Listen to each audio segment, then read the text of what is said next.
Robert Nourse had no idea what he was starting when he began a little business called the Executive Committee, now known as TEC.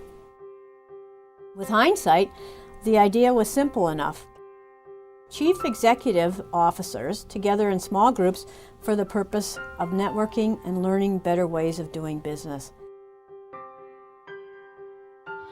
When I founded TEC back in 1957, I couldn't have dreamed it would one day grow into the wonderful organization that it has become. TEC and all the people involved have exceeded my greatest expectations, and I feel so lucky to have had the idea that was the seed of the present-day TEC. His son says he wasn't interested in establishing an organization or an empire. Jim Handy, who worked for Bob, and later he and Harry Dennis bought TEC from Bob, this is what he says about Bob. He said, "I found it rather fascinating, this little product. A process he developed for executives was really a reflection of his own personality.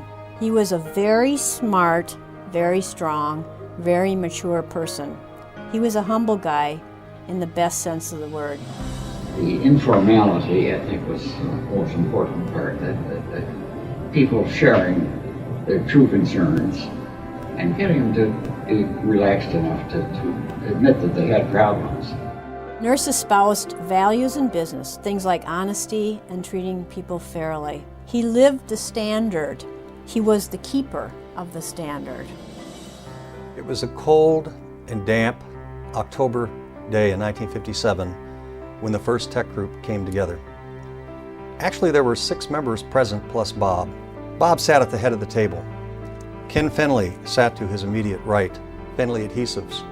Robert Wagner, E.R. Wagner Manufacturing Company. Charlie Mellows, Charter Manufacturing Company. Charter remains a member of TEC today. Irv Rouser, Shorewood Mills. Don Taylor, Merrill Manufacturing Company. And Tom Tanner, Zenith Center Products. Well, it was very quiet at the start of the meeting. None of these CEOs were really willing to say very much, and Bob sat there holding his breath. Finally, after what seemed like an eternity, someone said, "I have a problem."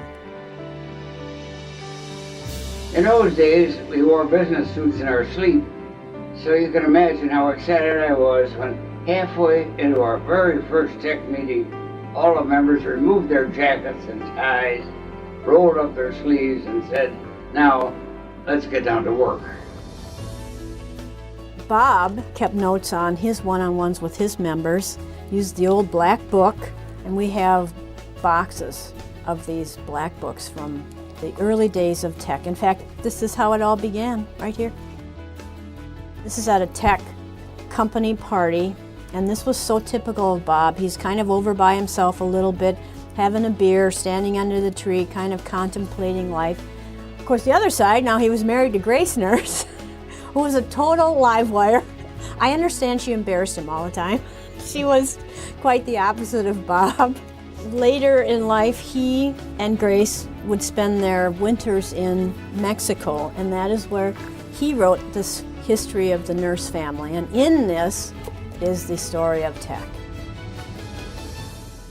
Congratulations to all of you. Thanks to you, my dream has been kept alive. I wish you all the luck in the world as I continue my dream. Now, as the fellows told me back in 1957, let's get down to work. God bless.